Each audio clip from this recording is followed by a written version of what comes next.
আচ্ছা, তাহলে আজকে আমাদের জাভা স্ক্রিপ্টের ফার্স্ট ক্লাস হবে, তাই না? আমরা যদি লিখি হোয়াট ইজ জেএস, তাহলে জেএস এখানে জেএস এর ডিফিনেশনটা হচ্ছে JavaScript is a cross platform object oriented programming language used by developer to make web pages interactive.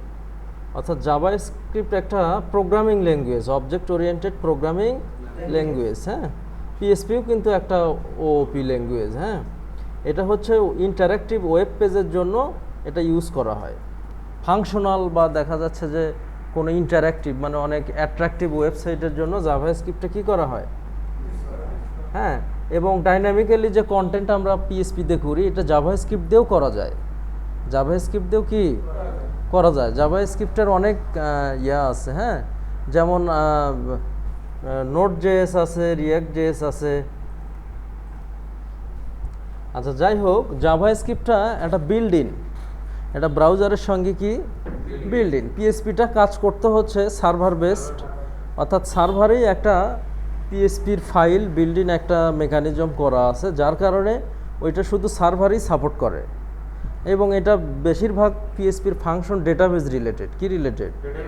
Database related. কিছু কাজ করে ডেটাবেজ হয়ে, আর কিছু কাজ করে হচ্ছে পিএসপির যে কোর ফাইল সেটা হয়ে। যেমন গেট যে মেথডটা, এটা কি ডেটাবেজে যায়?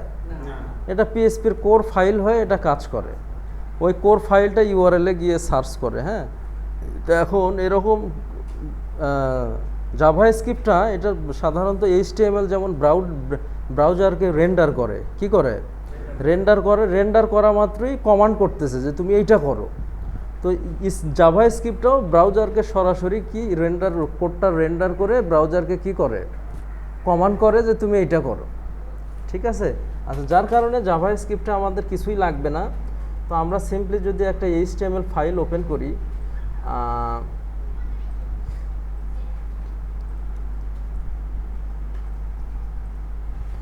এইচটিএমএল একটা ফাইল যদি ওপেন করি, ফাইলটার নাম লিখব হচ্ছে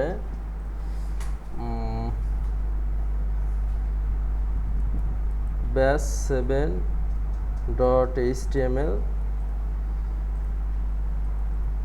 আচ্ছা, এখানে আমরা এইচটিএমএল এর কি লিখব? স্ট্রাকচার লিখব। এইচটিএমএল এর কি লিখব?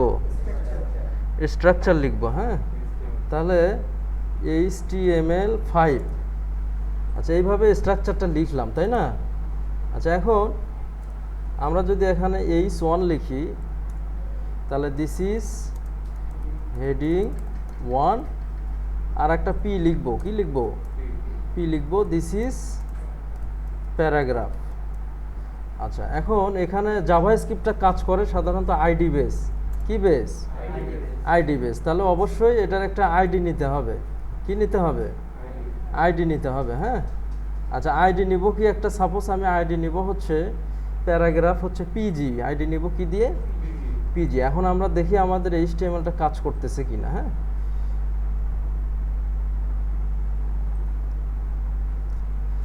আচ্ছা, তাহলে স্ক্রিপ্টটা আমরা তিনটা এইচটিএমএল এর মতো তিনটা স্টাইলে করতে পারবো। একটা এক্সটার্নাল ফাইলে, হ্যাঁ, বাইরের ফাইলে, একটা হচ্ছে ইন্টারনাল ওয়েতে অর্থাৎ স্ক্রিপ্ট ট্যাগের মধ্যে, আর একটা ইন্টারনাল ওয়েতে অর্থাৎ ট্যাগের মধ্যে অ্যাট্রিবিউট আর প্যারামিটার দিয়ে।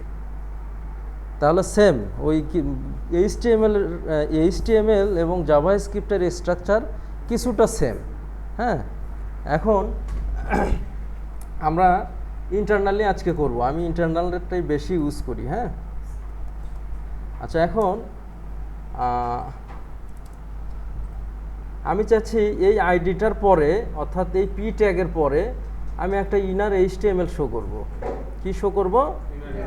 Inner HTML. হ্যাঁ, সো আমি যদি ডকুমেন্ট দেখি আমাদের ফাইলটা কাজ করছে কিনা, document dot get element by ID.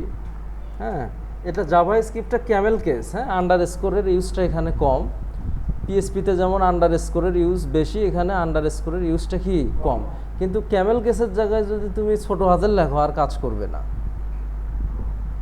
পিএসপিতে এই ধরনের ইস্যুগুলো হয় না। তুমি যদি ছোট হাতের জায়গায় বড় হাতের লেখো তাও কাজ করবে না। আচ্ছা, তাহলে এইটার পরে বা এইটাতে, হ্যাঁ, গেট এলিমেন্ট বাই আইডি মানে এটা আইডি সিলেক্ট করবে। কি করবে? একটা আইডি সিলেক্ট করবে। হ্যাঁ, তাহলে এই আইডিটা সিলেক্ট করার পর আমি চাচ্ছি যে একটা ইনার এইচটিএমএল আমি একটা ফেলবো। কি ফেলবো? ইনার এইচটিএমএল একটা ফেলবো। এইচটিএমএল এর মধ্যে কি ফেলবো? একটা টেক্সট ফেলবো যে দিস ইজ এ টেস্ট। আচ্ছা, সিম্পলি দেখি যে আমাদের জাভাস্ক্রিপ্টটা কাজ করতেছে কিনা, তাই না? তাহলে দিস ইজ এ টেস্ট, এটা এর জায়গায় কাজ করবে, এই পির জায়গায়। এই পির জায়গায় কি ইনার এইচটিএমএল এটা শো করবে না, এটা শো করবে। আর যাই হোক, আমাদের কাজ এটা না, আমরা হচ্ছে আজকে জাভাস্ক্রিপ্টের ভেরিয়েবল শিখবো। কি শিখবো?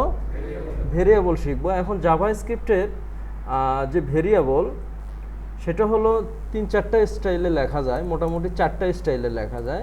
প্রথমটা হচ্ছে অটোমেটিক, যেমন আমি যদি এক্স সমান সমান 10 নেই, হ্যাঁ, এবং ওয়াই সমান সমান যদি 20 নেই,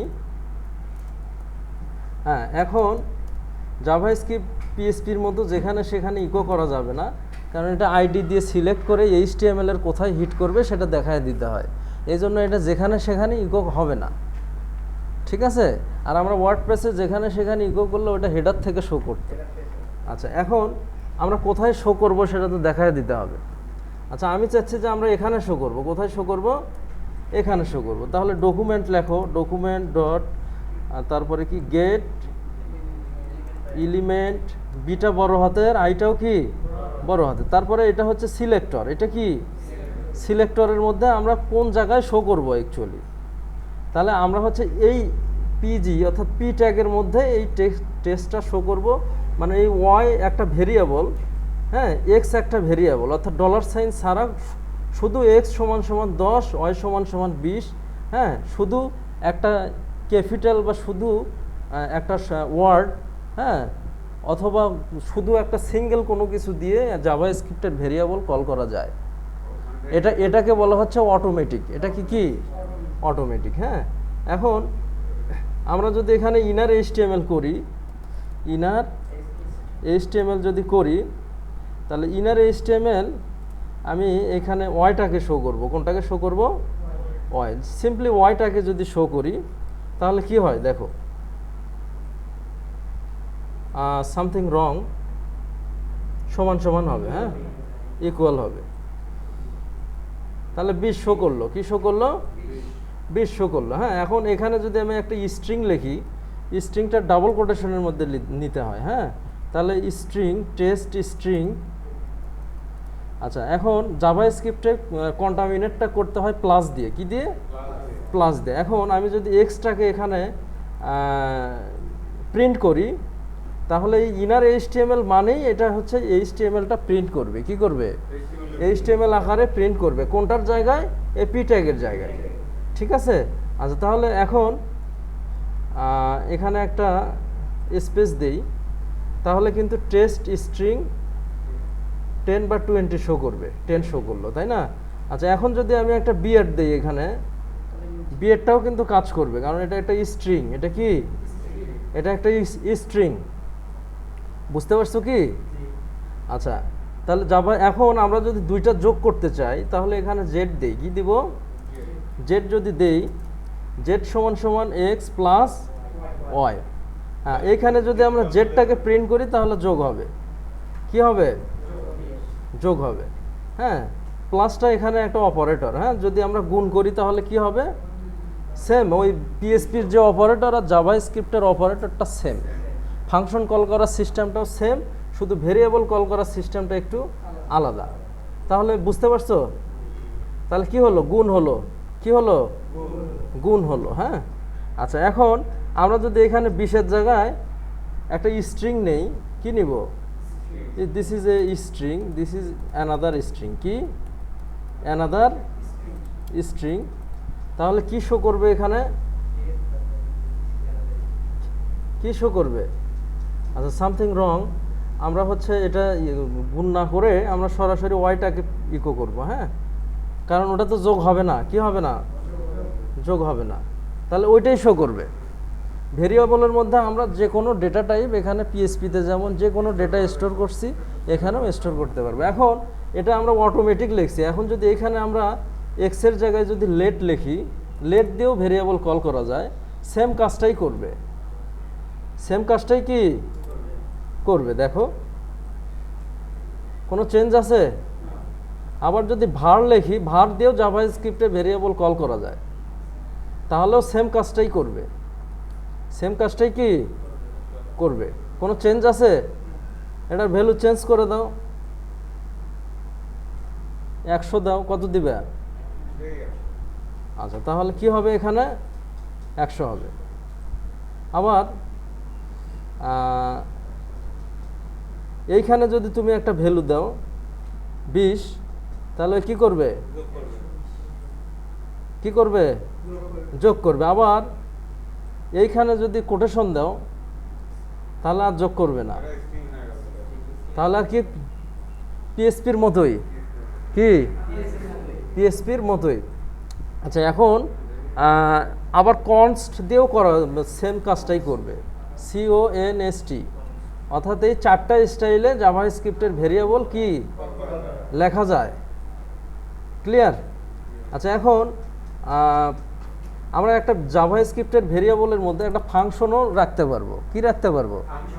একটা ফাংশন আমরা রাখতে পারবো। যেমন আমরা যদি একটা ফাংশন কল করি, যে ফাংশন টেস্ট, হ্যাঁ, পিএসপির স্টাইলে সেম স্টাইলে ফাংশন ক্রিয়েট করতে পারবো।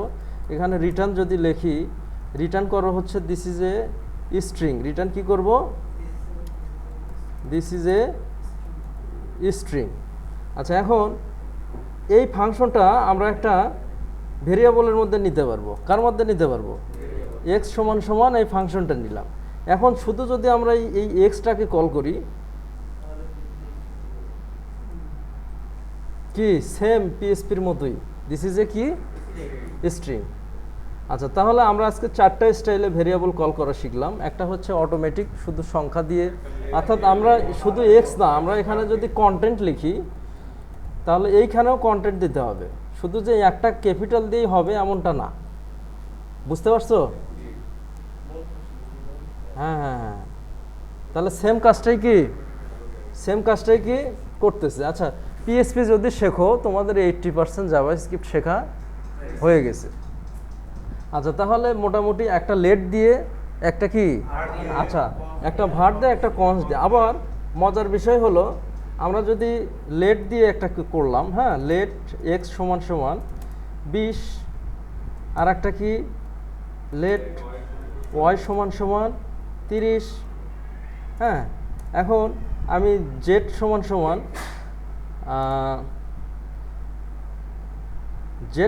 সমান এখানে আর লেট লিখলাম না, এখানে কি লেট না লিখে ভার লিখব। কি লিখব? ভার জেড সমান সমান এক্স প্লাস ওয়াই। এখন কি এটা কাজ করবে? মিক্সড করলাম, কি করলাম? মিক্সড। তাহলে লেখো document get element by ID, তাই না? তাহলে সিলেক্টরটা লেখো পিজির জায়গায় আমরা শো করবো, তাই না? আচ্ছা, তাহলে পিজি, তারপরে এখন ইনার এইচটিএমএলটা একটা প্রপার্টি। এটা কি প্রপার্টি? প্রথম অংশটাকে বলা হচ্ছে সিলেক্টর, আর ডটের পরে এটাকে বলা হচ্ছে প্রপার্টি। প্রপার্টি দিয়ে সাধারণত ইফেক্টটা শো করে। জাভাস্ক্রিপ্টের মেইন কনসেপ্ট হচ্ছে একটা সিলেক্টর আর একটা ইভেন্ট। বুঝতে পারছো? আচ্ছা, এখন ইনার এইচটিএমএল আমরা যদি এই জেডকে শো করি, তাহলে কি হচ্ছে? মিক্সড করলেও কাজ করবে। তাহলে ভেরিয়েবলের পার্ট শেষ। হ্যাঁ, নেক্সট ক্লাসে অন্য কিছু আলোচনা হবে।